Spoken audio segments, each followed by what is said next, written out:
اعوذ باللہ من الشیطان الرجیم بسم اللہ الرحمن الرحیم اللہم صلی علی محمد وعلی آل محمد کما صلیت علی ابراہیم وعلی آل ابراہیم انک حمید مجید اللہم بارک علی محمد وعلی آل محمد کما بارکت علی ابراہیم وعلی آل ابراہیم انک حمید مجید رب اشرح لی صدری ویسر لی امری واحلل عقدۃ من لسانی یفقہوا قولی ربنا زدنا علما یا مقلب القلوب ثبت قلبی علی دینک آمین۔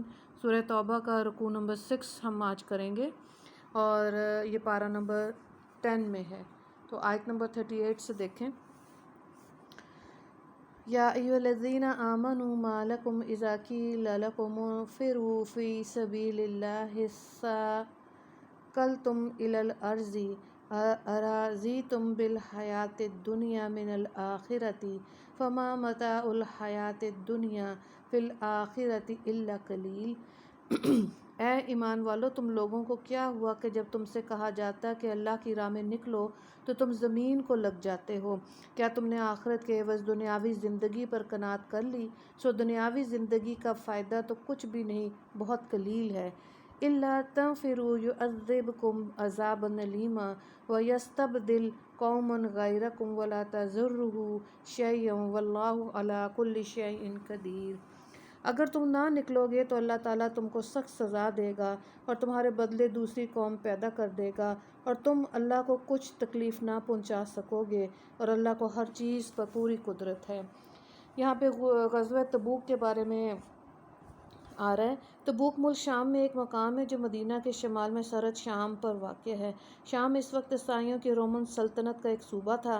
جب حضرت صلی اللہ علیہ وآلہ وسلم فتح مکہ اور غزوہ حنین وغیرہ سے فارغ ہو کر مدینہ منورہ واپس تشریف لائے تو آپ کو اطلاع ملی کہ روم کا نصرانی بادشاہ مدینہ پر فوج کشی کرنا چاہتا ہے، اور وہ فوج تبوک میں اس کی حدود میں ہے، حدود میں جمع کی جا رہی ہے۔ آپ نے خود ہی مقابلے کے لیے سفر کا ارادہ فرمایا اور مسلمانوں میں اس کا اعلان عام کر دیا۔ 30,000 کی جمعیت آپ کے ہمراہ جمع ہو گئی، تاہم اب مقابلہ کسی قبیلے سے نہیں بلکہ ایک باضابطہ شاہی فوج سے تھا۔ پھر وہ موسم بھی شدید گرمی کا تھا، کھجوروں کے پکنے اور توڑنے کا زمانہ قریب تھا اور سفر خاصا دور دراز تھا، اس لیے اس غزوہ میں جانا بڑی ہمت کا کام تھا۔ بعض مسلمان بھی ایسے سخت وقت میں اس طویل اور پرمشقت سفر سے ہچکچا رہے تھے، لیکن اس ساری سختی، مشکلات اور تکالیف کے باوجود شرک جہاد سے باز رہنے والوں کی مجموعی تعداد برائے نام تھی۔ جب لشکر اسلام کی اس مستعدی کی خبر ملی تو خود ہی کافروں کے ان کے رومیوں کے حوصلے پست ہو گئے اور ان کی ہمت فوج کشی کے لیے تیار نہ ہوئی۔ آپ نے مقام تبوک میں ڈیرے ڈال دیے اور 20 دن وہاں قیام کیا۔ کیسر روم نے اپنی فوجیں ہٹا لیں اور اس طرح جو اخلاقی فتح حاصل ہوئی اس کو نبی کریم صلی اللہ علیہ وآلہ وسلم نے کافی سمجھا۔ چند جو سچے مسلمان تھے جو محض سستی کی وجہ سے غزوہ تبوک میں شامل نہیں ہو سکے تھے، یہ بعد میں بے حد نادم اور حسرت زدہ رہ گئے۔ حضرت صلی اللہ علیہ وآلہ وسلم کی وفات کے بعد حضرت عمر رضی اللہ تعالیٰ عنہ کے عہد میں تمام ملک شام فتح ہو گیا تھا اور غزوہ تبوک رجب 9 ہجری میں ہوا۔ تو یہاں پہ غزوے کے متعلق مختلف لوگوں کی جو حالتیں ہیں، جو کاہلی اور سستی کی وجہ سے بھی نہیں جا سکے، پھر اس کا علاج اور مسلمانوں کو جہاد کی ترغیب کا یہاں پر بتایا جا رہا ہے۔ اگلی آیات کو دیکھیں۔ إِلَّا تَنْصُرُوهُ فَقَدْ نَصَرَهُ اللَّهُ إِذْ أَخْرَجَهُ الَّذِينَ كَفَرُوا ثَانِيَ اثْنَيْنِ إِذْ هُمَا فِي الْغَارِ إِذْ يَقُولُ لِصَاحِبِهِ لَا تَحْزَنْ إِنَّ اللَّهَ مَعَنَا فَأَنزَلَ اللَّهُ سَكِينَتَهُ عَلَيْهِ وَأَيَّدَهُ بِجُنُودٍ لَّمْ تَرَوْهَا وَجَعَلَ كَلِمَةَ الَّذِينَ كَفَرُوا سُفْلًا وَكَلِمَةُ اللَّهِ هِيَ الْعُلْيَا واللہ عزیز حکیم۔ ترجمہ کو دیکھیں۔ اگر تم لوگ رسول اللہ صلی اللہ علیہ وآلہ وسلم کی مدد نہ کرو گے تو اللہ تعالیٰ آپ کی مدد اس وقت کر چکا جبکہ آپ کو کافروں نے جلا وطن کر دیا تھا، جبکہ دو میں ایک آپ تھے، جس وقت کہ دونوں غار میں تھے، جبکہ آپ اپنے ہمراہ ہمراہیوں سے فرما رہے تھے کہ غم نہ کرو، یقیناً اللہ تعالیٰ ہمارے ہمراہ ہے۔ سو اللہ تعالیٰ نے آپ پر اپنی تسلی نازل فرمائی اور آپ کو ایسے لشکروں سے قوت دی جن کو تم لوگوں نے دیکھا نہیں۔ اللہ تعالیٰ نے کافروں کی بات نیچی کر دی اور اللہ ہی کے بول بالا رہا، اور اللہ تعالیٰ زبردست حکمت والے ہیں۔ تو یہاں پہ ثانی اثنین سے مراد حضرت ابو بکر صدیق رضی اللہ تعالیٰ عنہ ہیں، اور انہی کا بارے میں یہاں پر بتایا جا رہا ہے کہ اس آیت مبارکہ میں حضرت ابو بکر صدیق رضی اللہ تعالیٰ عنہ کی فضیلت کے بارے میں کہ آپ صلی اللہ علیہ وآلہ وسلم کی میت کسی حال میں انہوں نے نہیں چھوڑی اور اپنی جان کی کوئی پرواہ نہیں کی، اگر فکر ہوئی تو حضور صلی اللہ علیہ وآلہ وسلم کی۔ واقعی اس واقعہ غار میں حضرت صدیق اکبر رضی اللہ تعالیٰ عنہ کی جان ساری قابل آفرین ہے۔ یار غار کی مثال جو دنیا میں مشہور ہے وہ یہیں سے چلی آئی۔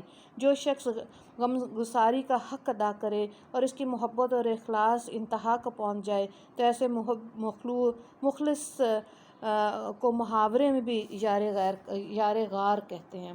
حضرت عمر رضی اللہ تعالیٰ عنہ فرمایا کرتے تھے کہ اگر ابو بکر مجھے صرف غار کی فضیلت دے دیں اور مجھ سے تمام عمر کی عبادات اور نیکیاں لے لیں تو میں اس پر بھی راضی ہوں۔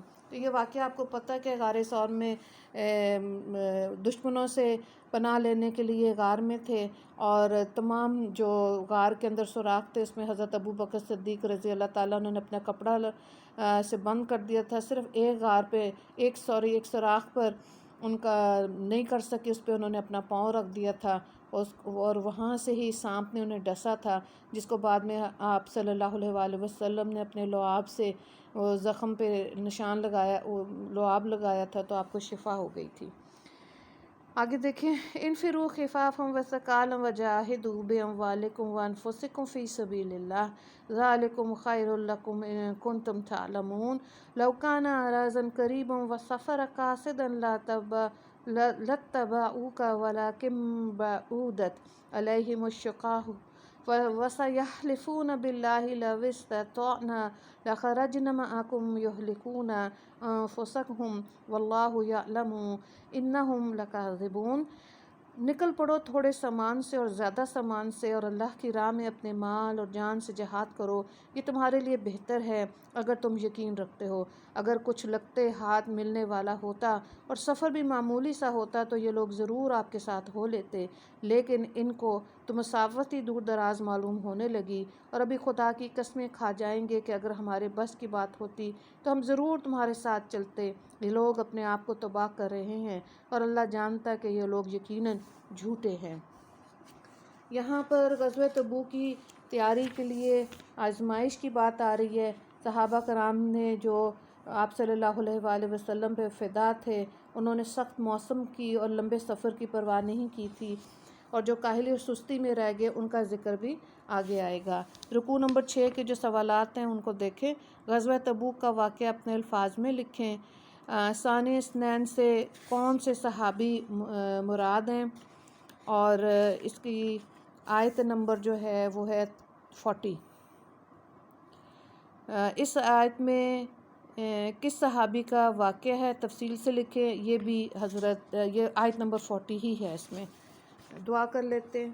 یا اللہ ہمیں بھی جان و مال سے اپنے راہ میں جہاد کرنے کی توفیق عطا فرما دیجیے، اپنے اور اپنے رسول صلی اللہ علیہ وآلہ وسلم کے حکم پر عمل پیرا ہونے کی ہم کو ہدایت نصیب فرما دیجیے۔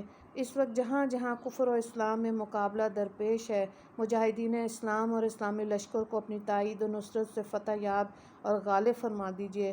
کفار و مشرکین کے لشکر کو تہس نہس کر کے ان کو قتل و قید کی سزا نصیب فرما، آمین۔